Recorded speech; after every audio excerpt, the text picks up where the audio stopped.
Autopsy of Miss Grissom is presently being done as we speak. I literally just got off the phone with them, so I have no updates as far as Miss Grissom is concerned. But based on the circumstances out there that we cannot allude to, that case is being investigated as a potential homicide until a doctor rules out forensically as to what we're dealing with. So both cases, like the sheriff said, are being investigated as homicides. But again, I can confirm that Mrs. McAbee is a gunshot wound victim homicide. And I literally got off the phone with her husband first before I put this information out to the media. And I can tell you, I can't speak for the sheriff, but we did speak a while ago. We cannot discuss any specific details as far as the incident is concerned, because this is an active, ongoing investigation that the sheriff and them are pursuing with multiple agencies. So our thoughts and prayers go out to the McAbee family down in Walterboro. Her mother lives in Charleston. Her husband lives out of state, so I've already been in contact with them. But hearts and prayers and thoughts go out to both of those families. And as soon as I get an update on the preliminary autopsy result from Mrs. Grissom, we will share that with you. But anything specific, we're not at liberty to be able to discuss. Thank you. And I will add to that I have requested SLED to assist us with the investigation because of multiple jurisdictions and be involved.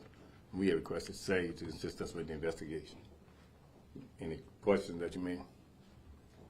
Yes, Lena, WIFCB, can you detail how you were able to come to the determination that these bodies were placed here as opposed to the murder happening at the wooded area?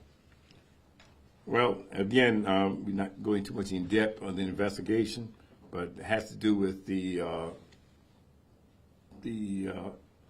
weather conditions, the landowner checking his property less than 24 hours prior to the incident occurred, and the conditions of the body as well. That we won't reveal that at this time.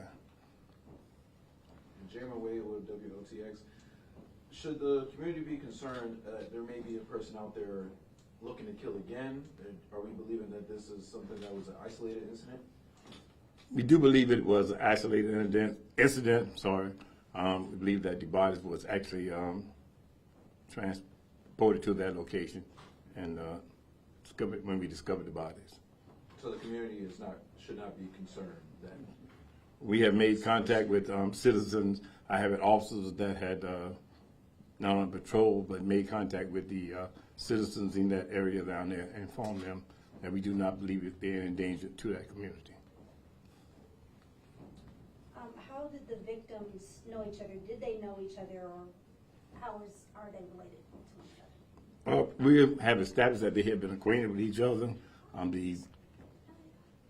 How closer connection that they have, we don't have that at this time, but we are aware that they knew each other.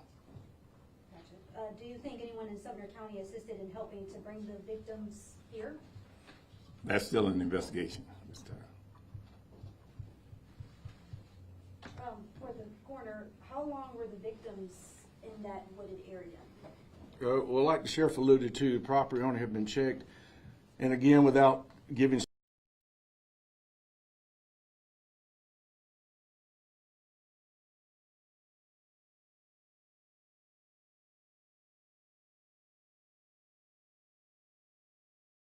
out there investigators, they had been out there probably, it wasn't something that just instantly happened. Those bodies had been out there probably for at least about a day and a half.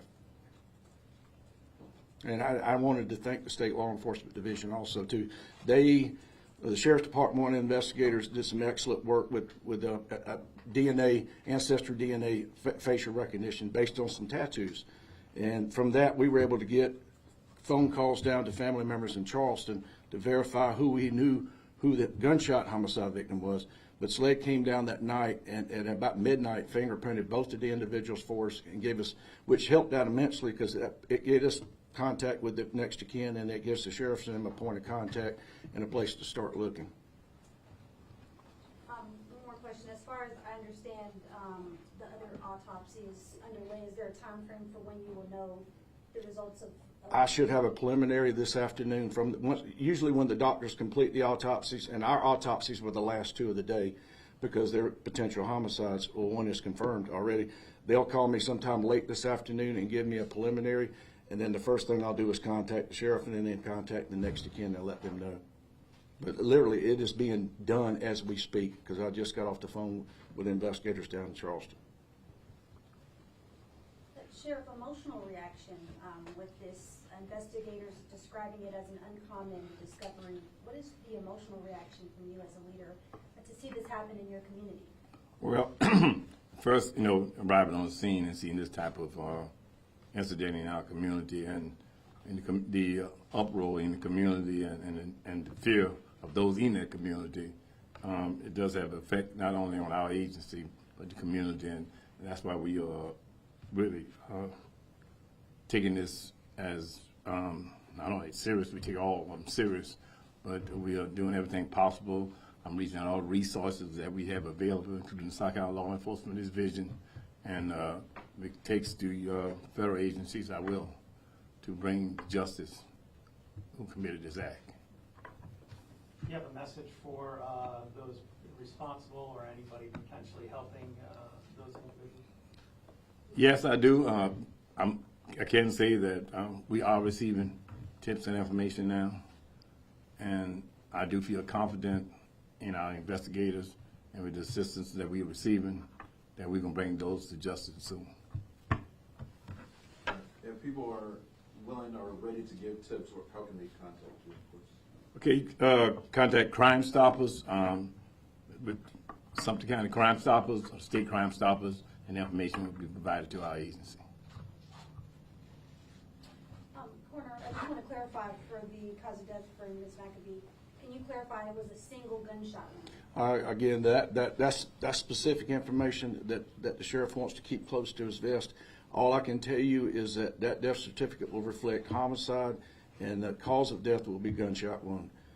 I don't want to get into specifics as far as anything about that, because that information needs to be close to the chest, because the people responsible, we don't want them, and the sheriff don't want them knowing exactly what we know that might be helpful towards getting this to a closer resolution. Is there a belief that you guys are already headed to knowing a suspect or somebody that you already have your eye on? That I can't release that information at this time. Like I said, we have received several tips that our investigation are following up on at this time. How many tips you got? Multiple tips. I don't have the exact number this time.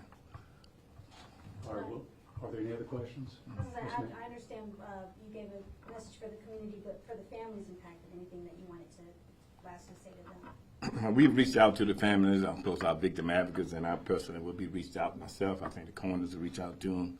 Anytime, being the sheriff of Sumter County and a crime of this magnitude happening, or occurred, and the bodies being found in our county and our community, certainly want to let them know that we will bring those to justice that committed this heinous crime. I mean, this is something that you don't normally experience, not only over days but years. You find two bodies like that in the wooded area in your county. All right, are there any other questions? All right, well, thank you. This concludes the press conference today. If you have any other questions you'd like me to address to the sheriff or investigators, you have my email address and contact information. Thank you for making the trip over and for helping inform the community.